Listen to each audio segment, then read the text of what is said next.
제기하는 것에 다름 아니다. 네, 그러니까요. 우리가 중요한 건 우리의 존재를 바르게 아는 게 중요한데요. 우리가 우리 존재를 바르게 알지 못하면 죄가 뭔지도 몰라. 알겠죠? 이게 심각한 거야. 왜? 대개 우리가 존재 잘못 알고 있는 게 뭐냐면 육신적인 내가 난 줄 알아. 근데 사실은 타락한 인간이 죄인이잖아. 그게 자기가 인간이 아니라 사람이 될 때만 비로소 나는 죄인이구나. 이걸 알게 돼. 알겠죠? 그게 이런 거예요. 결혼하기 전에 내가 알고 있는 내가 여자라는 개념하고요. 결혼을 한 후에 남편에게 대한 아내로서 내가 여자라는 건 개념이 다른 거예요. 알겠죠? 그러니까 우리가 우리 존재를 바르게 알아야 하나님의 존재를 우리가 바르게 아는 거예요. 달리 말하면 하나님 존재를 아는 사람은 자기 존재를 바르게 아는 거예요. 그렇지 않으면 보통 기복적인 건 하나님은 그냥 신으로 믿는 거예요. 아시겠죠? 그게 생명의 관계가 아니에요. 그게 기복주의가 무서운 거예요. 할렐루야. 계속. 우리가 인간의 유한성을 논하는 자리는 바로 인간이라는 자리인데 그것은 창조주 앞에서 함께 읽으세요. 네, 함께 우리 읽으세요. 자신의 어떤 근원적인 문제성을 가진 존재인 것을 증명한다. 그런데 창조주 앞에서 근원적인 문제성이란 신학적으로 말한다면 바로 죄의 문제이다.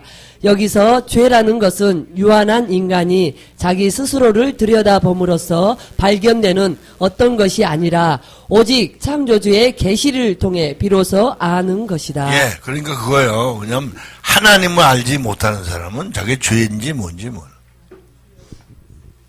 알겠죠? 그러니까 왜 그러냐면 우리가 인간은 거의 인간적인 윤리의 기준에 매여 있거든요. 그리고 큰 죄만 죄인 줄 알지?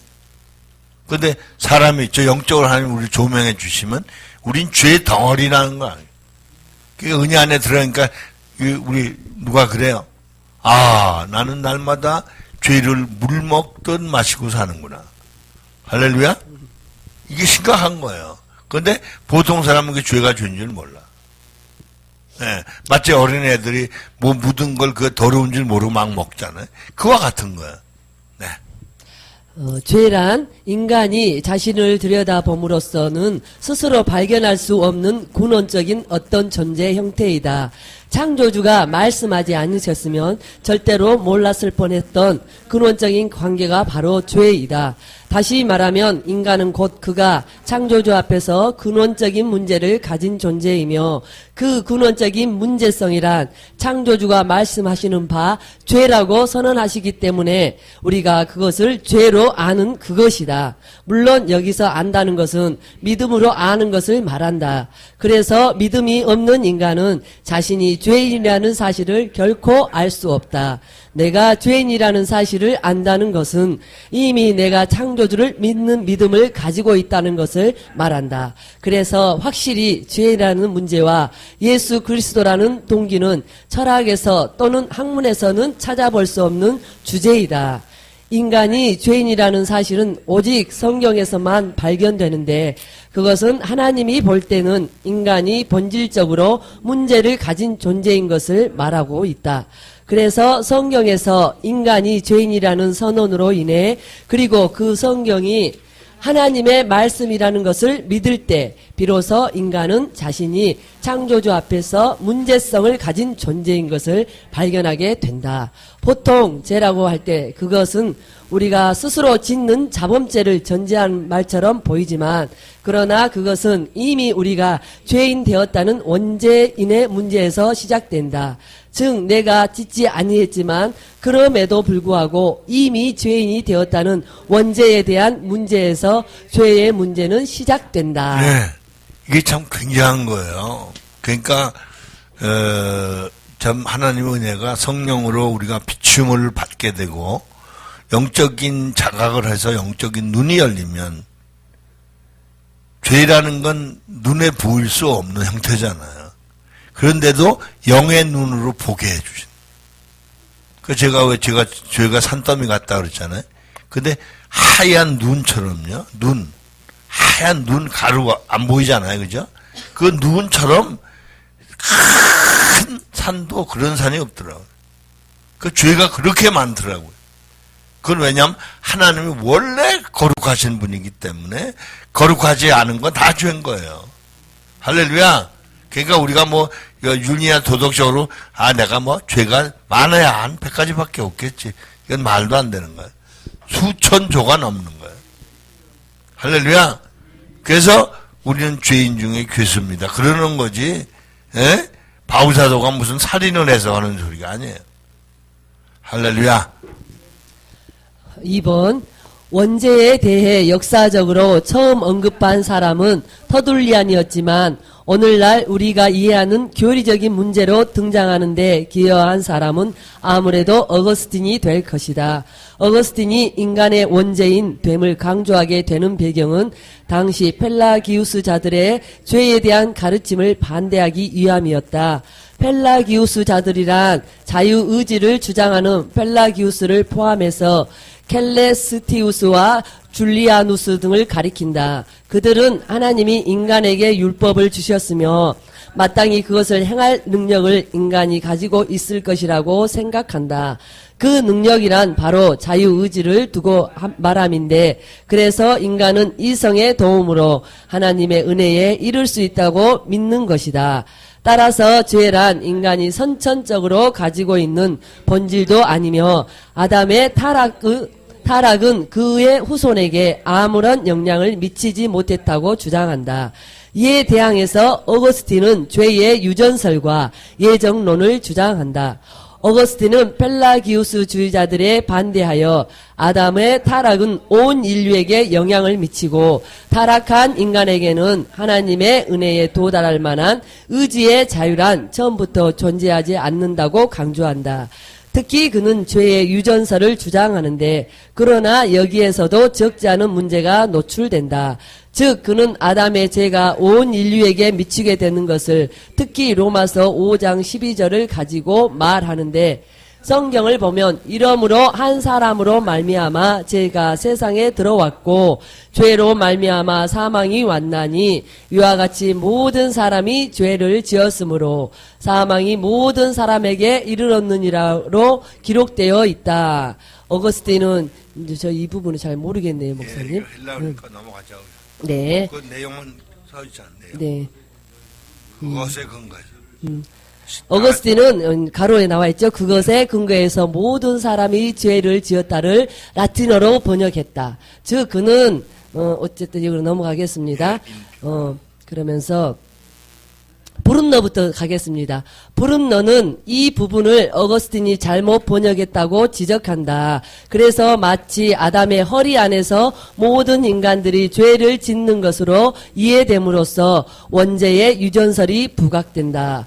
어거스틴의 유전설과 예정론에 반대하여 반펠라기우스주의가 등장한다. 그도 그럴 것이 어거스틴의 유전설로 보면 사실 죄란 유전적으로 내려오는 것이어서 말하자면 나의 책임적인 요소가 사라지는 위험을 가지고 있다. 죄란 나의 의지 및 행위와 관계되는 것이어야 하는데 죄가 유전되었다고 할 때 이것을 극단적으로 이해하면 죄란 어떤 운명과 같은 것으로 오해될 수 있다. 반펠라기우스주의자들은 이러한 약점을 들어서 죄란 인간 자신의 의지와 관계하는 것이며 따라서 의지는 자유로워야 한다고 주장한다. 이들의 주장은 물론 펠라기우스주의자만큼 의지의 자유가 강조된 것은 아니지만 그래도 이들로 인해 어거스틴이 마련한 오직 은혜로만이라는 성경적인 공언이 무너지게 되는 것이다. 반펠라기우스주의와 어거스틴주의의 대립은 물론 529년 오렌지 공의회에서 어거스틴주의가 승리하면서 잠정적으로는 해결되지만 그러나 이러한 반펠라기우스적인 이해는 그 후에도 계속 대두하면서 중세의 죄에 대한 지배적인 이해가 되기도 하였다.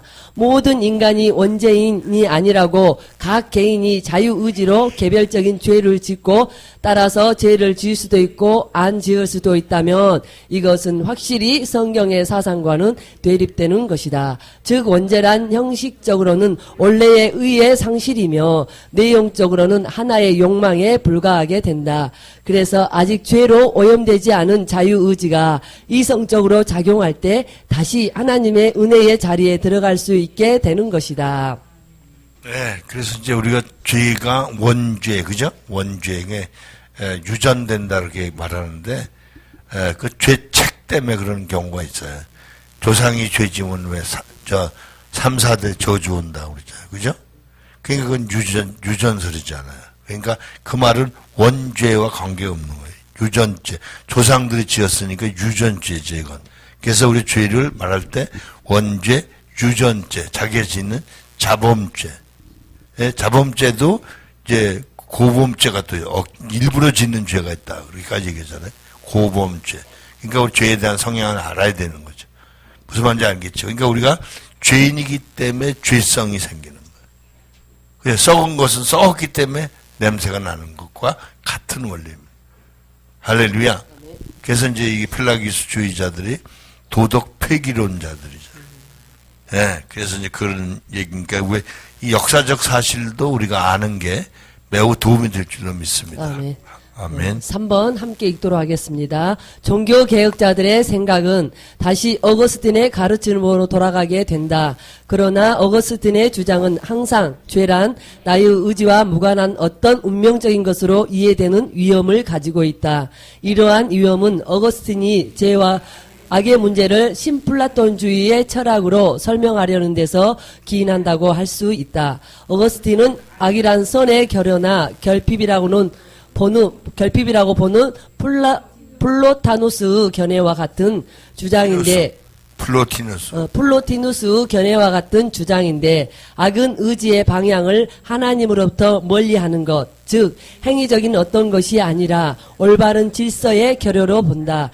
죄라고 하는 것은 하나님 은혜에 도움 없이 살려고 하며 스스로의 의지로 자유롭게 살려고 할 때 일어나는 것이다. 멜랑 히톤과 쯔빙글리는 어거스틴의 이러한 문제를 해결하려고 노력하였다.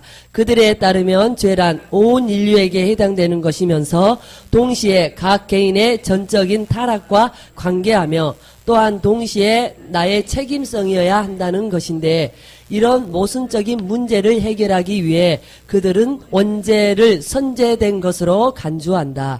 쯔빙글리는 원죄를 인간이 태어나면서 그 자신의 과오 없이 가지게 되는 결점일 뿐이라고 생각한다. 그래서 죄란 저주스럽고 운명적인 어떤 것이라는 인상을 지울 수 없게 된다. 과연 이 문제, 즉 모든 인간에게 다 해당되면서 동시에 나의 책임성에 연결되어야 하는 죄의 문제는 어떻게 해결되어야 하나? 예, 그러니까 이제 태중에 있는 아이들이 그 태아가 알지도 못하는 가운데 죄를 짓는다. 기가 막혀요. 성경적으로도 왜 태중에서 기뻐하는 게 나오죠? 그런 것처럼 태중에 있는 아이도 그 요즘 태교라는 게 그래 생기는 거야. 그래서 그 한 예로 그런 얘기를 해요. 그 태중에 있는 아이를 뭐 유산시키려고 애썼던 그런 부모들에 의해서 태어난 아이들은 그 태어나자부터 그 속에 악이 있다는 거예요. 교육된 게 아니잖아요. 근데 얼뜻 보면 그런 외부적 환경에 영향을 받는 거예요. 심각합니다. 그러니까 부모의 그 환경이 아이들한테 굉장한 영향을 미쳐요. 그러니까 금슬이 좋은 부부의 태아들은 행복한 거죠. 그러나 날마다 6.25 사변 터지는 집은 곤란한 거예요. 알겠죠? 그러니까 여러분 애들이 좀 까칠하면 이게 내가 교육을 태중에서 잘못시켰구나 회개하시기 바랍니다. 네.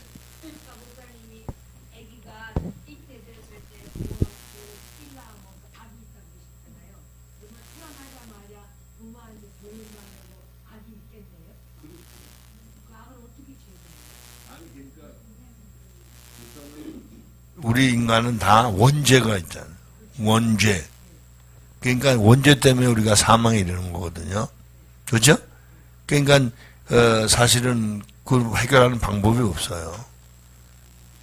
그건 어떻게 할 방법? 그러니까 유아들은 죄가 없다 이런 얘기 많이 하잖아요. 근데 그건 잘못된 거야. 왜냐하면 오직 예수 십자가의 그 공로 피 아니면 속죄가 안 돼요. 그건 우리가 확실히 알아야 돼. 그러니까 어려운 아이들도요, 재밌는 것은 어릴수록 아이들이 영혼이 더 예민해요. 그러니까 5살 미만에도 은혜 받는 애들이 많이 있습니다. 그래서 늘 깨우치는 게 중요하다.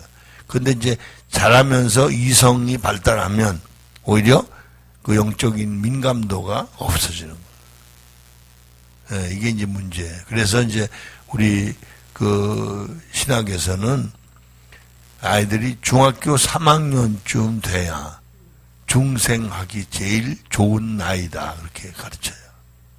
네. 4번 함께 읽겠습니다. 우리는 비록 어거스틴이 잘 보았다고 말할 수는 없지만 죄의 유전설이 주저는 장점을 생각하지 않을 수 없다.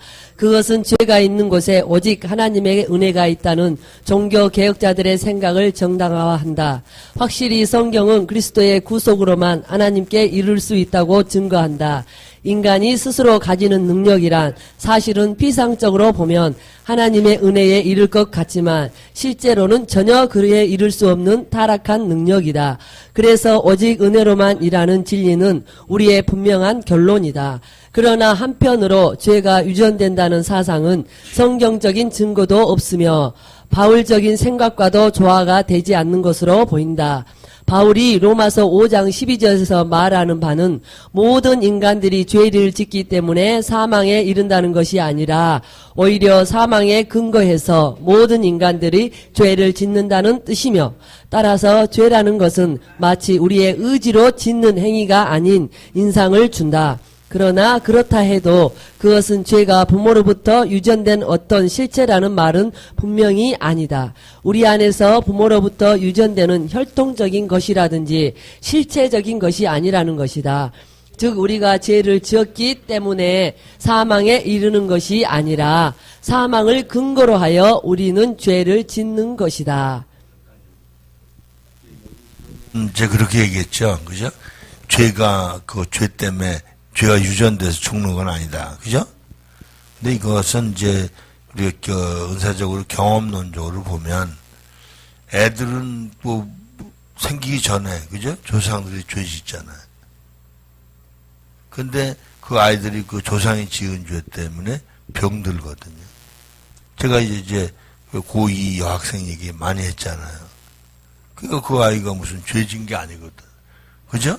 그 죄를 졌기 때문에 그 영향을 미치는 게 아니고 그 조상이 지은 죄가 3, 4대 저주한다. 그게 죄의 유전이에요. 아시겠죠? 성경도 그렇게 말해요. 그러니까 이제 이것은 이제 철학자들이 얘기하는 개념이고 우리가 이제 은사적으로 경험적으로 보면 죄가 유전돼. 가령 가난 마귀가 따라다녀서 그 자손들이 가난하다든 병든다든 이런 건 얼마든지 있을 수 있어요. 그러나 물론 예수님 말씀처럼 하나님 영광을 드러내기 위해 허락하시는 병도 있다. 할렐루야? 왜 물었잖아. 누구의 죄이니까. 그런 것도 있어요. 그러니까 우리가 단적으로 어느 하나 일방적으로 얘기하면 안 돼요. 그래서 여러 가지 의견을 얘기하잖아요. 할렐루야? 예, 우리 객관적이어야 된다는 거죠. 예. 사망 안에서 우리는 자신의 의지대로 자신의 행위로서 죄를 짓는다. 즉 사망 안에서 인간은 자기 스스로 행위하면서 자기 스스로 죄를 짓는 죄인이라는 것이다. 사망이라는 것은 인간 존재의 뿌리 안에서 자유롭게 스스로 판단하며 자기의 타락한 의지로 행위하면서 죄인이 되는 것이다. 사실 이것은 원칙적으로 우리가 전통적으로 알고 있는 원죄와 자범죄라는 이원론적인 구별을 통해서는 죄의 실제성을 분명하게 설명할 수는 없다는 사실을 뜻한다. 원죄와 자범죄의 이원론적인 구분에서 보면 원죄가 마치 우리 속에 있어서 그것이 우리로 하여금 자범죄를 짓게 하는 운명적인 원인이 되는 것처럼 이해되고, 그래서 자범죄는 원죄로 인해 나오는 운명적인 것이 되어버린다. 그러나 원죄란 생물학적이고 자연적인 성벽이나 천성이나 본질이 아닐 것이다. 나와 전혀 관계없이 주어지는 운명이나 유전적인 성향도 아니다. 그렇다고 원죄를 실체로 이해하여 나의 의지와 관계없이 역사하는 어떤 것으로 이해할 수도 없다. 죄의 문제는 하나님과의 관계성과 관련하여 생각할 필요가 있다.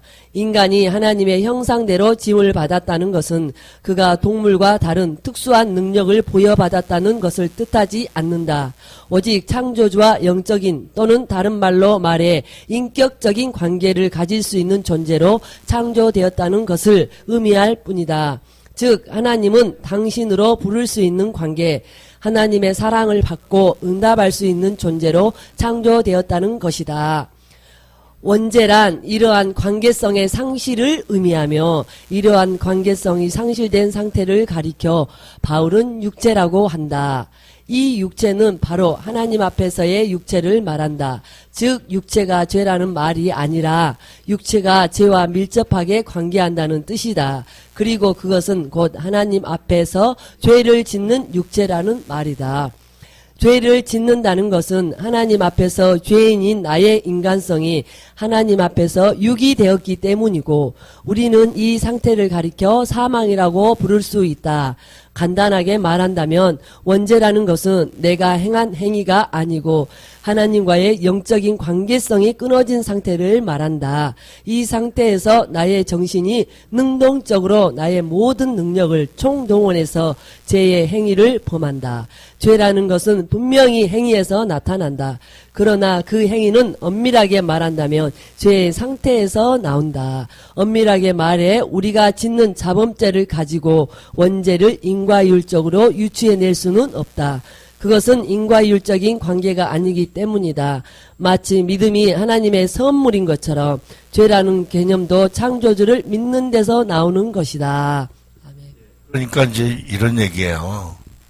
우리가 이제 인격적 존재가 돼서 하나님과 인격적 관계를 맺으면 그분의 품성을 담잖아요. 근데 죄를 졌기 때문에 하나님과 관계가 단절돼 있어서 그분과 인격적 교제가 안 되니까 그분의 품성을 따를 수 없는 거예요. 그게 다 죄인 거죠. 그래서 왜 그 부모가 없는 아이들이 고아가 되면 그죠? 교육을 못 받으니까, 즉 세상 말로 인격적 만남이 없으니까 아이들이 도덕적, 그죠? 불량적인 사람이 되는 거죠. 그래서 그 좋은 부모 밑에, 그래서 그런 얘기 있잖아요. 그죠? 좋은 어머니가 있어요. 좋은 자식이 있어요. 그게 율곡 이의 같은 분, 그죠? 예. 신사임당. 돈에까지 나오잖아요. 5만원짜리. 예? 무슨 말인지 알겠지? 그렇게 존귀한 거야. 그러니까 그 모범을 따른다는 거. 좋은 모범을 얻는다는 거. 이거 대단한 거예요. 그죠? 그래서 왜 주변에 좋은 조건을 가지고 태어나는 사람들을 홍복이라, 홍복. 큰 복이다, 이 말이에요. 무슨, 홍씨가 그게 큰 홍자예요. 넓은 홍자. 홍복이라고 그래. 무슨 말인지 알겠죠? 예, 그러니까 우리는 하나님 은혜로 큰 복을 받은 사람인 줄 믿습니다. 예, 진짜 우리가 복을 받으니까, 그러니까 우리가 받은 복은 영육간의 복이니까 사실은 신령한 복입니다. 할렐루야. 예. 5번. 그러면 원죄란 무엇인가? 원죄란 인간이 구체적으로 행하는 행위에 있는 것이 아니라 하나님 앞에서 영적인 관계가 끊어진 존재의 상태이다. 우리는 인간 사회에서 통상 이해하는 죄의 행위성을 가지고 성경의 죄를 이해할 수 없다. 왜냐하면 성경에서의 죄란 단지 하나님 앞에서의 죄를 두고 말하기 때문이다. 그 하나님이란 푸누마이시며 절대적으로 인격적인 창조 창조주이시다. 그래서 인격적인 영 앞에서의 죄란 우리 인간들이 통상 행하는 행위만을 두고 말하지 않는다. 그것은 구체적인 행위보다 더 깊은 근원적인 관계, 즉 죄의 상태를 두고 말한다. 이 죄의 상태를 우리는 인간 또는 육체라고 말할 수 있다. 그러므로 인간은 죄를 지어서 죄인이 아니라 죄인 즉 인간이기 때문에 죄를 짓는다. 더 정확하게 말한다면 죄를 짓기 때문에 사망에 이르는 존재가 아니라 이미 사망 아래 놓여 있기 때문에 죄를 짓는 것이다. 그것은 창조주와의 영적인 관계가 단절되었기 때문이다. 관계에 단절해서 존재하는 인간이란 필연적으로 그리고 자기의 의지적으로 죄의 행위를 할 수밖에 없다. 그래서 인간의 모든 행위는 죄인의 행위이다. 하나님과의 관계가 단절된 인간의 모든 행위는 죄인의 행위인 것이다. 인간은 죄를 가지고 있는 것이 아니라 죄를 짓는 죄인이다. 죄인은 반드시 스스로 죄를 짓는다. 죄인이 죄인의 행위, 즉 죄를 짓는 것은 지극히 자연스러운 일이다. 이에 대해 브룬너는 다음과 같이 적절히 지적하였다. 하나님과의 관계를 상실한 인간은 다시 회복할 수 없는 존재의 방식을 잃은 것이다. 그는 더 이상 하나님의 사랑 안에 있는 존재가 아니며 또한 그런 사랑에 일치할 만한 그런 자유를 더 이상 가지고 있지도 않다. 이런 점에서 인간이라는 개념은 다른 말로 말해 창조주 하나님 앞에서 죄인이라는 말과 동일하다. 창조주 하나님 앞에서 죄인이라는 말이 인간학적으로는 또는 이론적으로 나열 또는 서술된 개념이 바로 인간인 것이다. 인간이라는 말은 인간끼리의 관계에서는 인간이라는 말로 부를 수 있지만 창조주 하나님과의 관계에서는 오직 죄인으로만 부를 수 있다. 즉 인간은 죄인이며 죄인이 곧 인간이다. 자연과의 관계에서는 인간이라는 말로 통용되지만 창조주의 영과의 관계에서는 오직 죄인으로밖에 다른 말로 표현할 수 없다. 그것은 그가 죄를 짓기 때문에 죄인이라는 말이 결코 아니다. 그는 인간이기 때문에 죄를 짓는 것이다. 인간인 이상 반드시 죄를 반드시 짓게 마련이다. 왜냐하면 그의 모든 행위들은 죄인의 그것이기 때문이다. 다시 말해 그의 존재 방식 자체가 죄인의 존재 방식이다. 여기서 죄인의 존재 방식이란 창조주와의 영적인 관계가 단절된 관계, 즉 죽음 앞에 선 실존을 말한다. 죽음 앞에 선 실존이란 그가 장차 죽음을 향해 가는 존재임을 의미하지만은 않는다. 오히려 이미 죽었기 때문에 죽음을 맞이하는 것일 뿐이다. 인간이라는 존재는 창조주 앞에서 이미 죽었기 때문에 자신의 운명인 죽음을 향해 나아가는 것이다. 그래서 죽음이란 말하자면 이미 죽은 자 같이 하는 존재 방식일 뿐이다. 왜냐하면 죄를 짓는다 그러지. 짓는다. 짓는 게 뭐 집 짓는 것처럼, 그죠? 죄가 형상화되는 거 자기도 모르게. 그래서 그 욕심이 잉태된다 그러죠, 그죠? 욕심이라는 게 볼 수 없잖아요. 자기 마음에 안 하는 게 잉태됐다면, 그러니까 잉태되니까 죄를 낳고. 그러니까 짓기 때문에 낳는 거잖아요. 그런 거예요. 그와 마찬가지로 우리 인간이 어떤 죄의 형태가 있는 게 아니라 우리가 죄를 짓는다는 거예요. 그 죄인이기 때문에 죄를 짓는다. 할렐루야. 예. 인간은 이미 죽은 자이다. 죄인이란 결국 하나님 앞에서 이미 죽은 자라는 말일 것이다. 인간은 죽음이라는 피할 수 없는 운명 앞에 서 있는 실존적인 존재일 뿐이다. 인간이 인간에 대해 아무리 낭만적으로 또는 사변적으로 또는 자연과학적으로 또는 은유적으로 묘사하고 기술한다고 해도 인간의 실제성은 여전히 죽음이다. 죽음이라는 인간의 실제성을 하나의 이상적인 차원에서 해석하여 그것을 잠시 망각하게 하는 모든 작업이 사실은 인간의 학문이라는 것이다.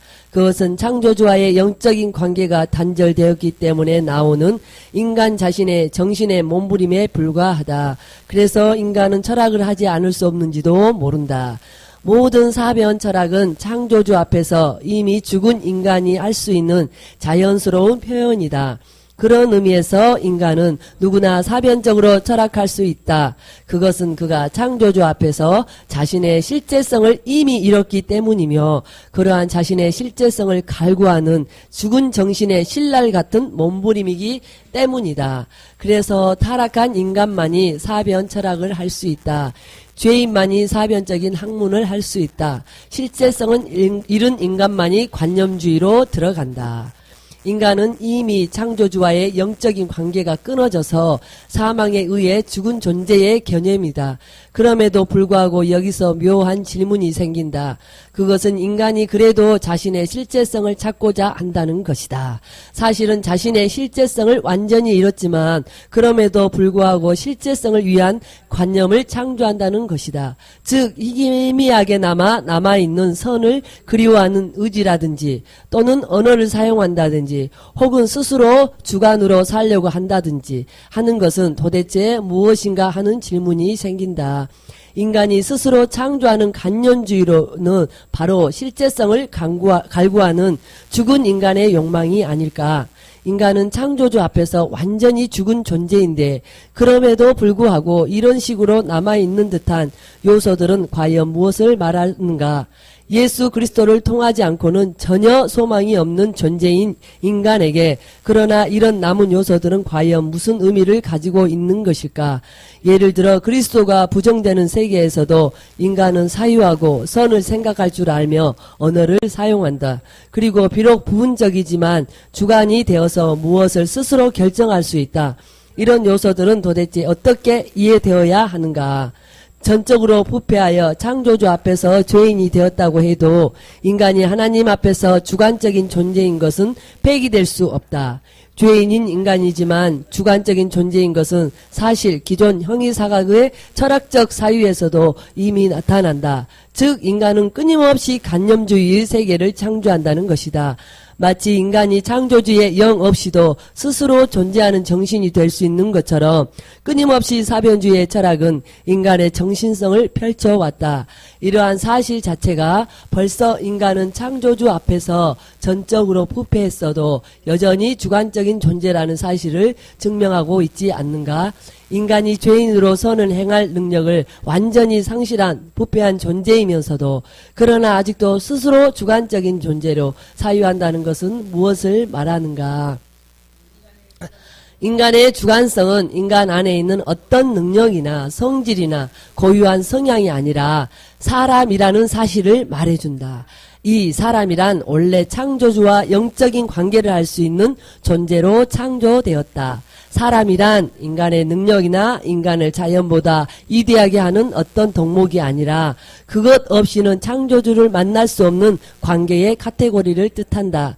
이 관계의 카테고리에 신령한 내용물이 채워져야 한다. 사람이란 창조주 앞에서는 빈 껍질과 같은 존재에 지나지 않기 때문이다. 그것은 원래의 근원적인 내용물이 빠져나가고 버리고 하나의 형상적 존재가 되었다는 것을 말해준다. 하나의 형상적인 존재란 두 가지 측면을 가진다. 하나는 인간이 자기 스스로 무엇을 채울 수 없는 껍데기라는 말이고 또 하나는 창조주의 영으로 채워질 때 이 존재는 비록 죄로 인해 창조주와의 연결에 의한 고유한 존재 방식은 사라졌지만 그러나 그리스도 안에 있는 창조주의 구속의 은혜로 인해 창조주의 영이 충만해질 때 창조주의 창조의 영광을 드러내는 존재가 된다는 말이다.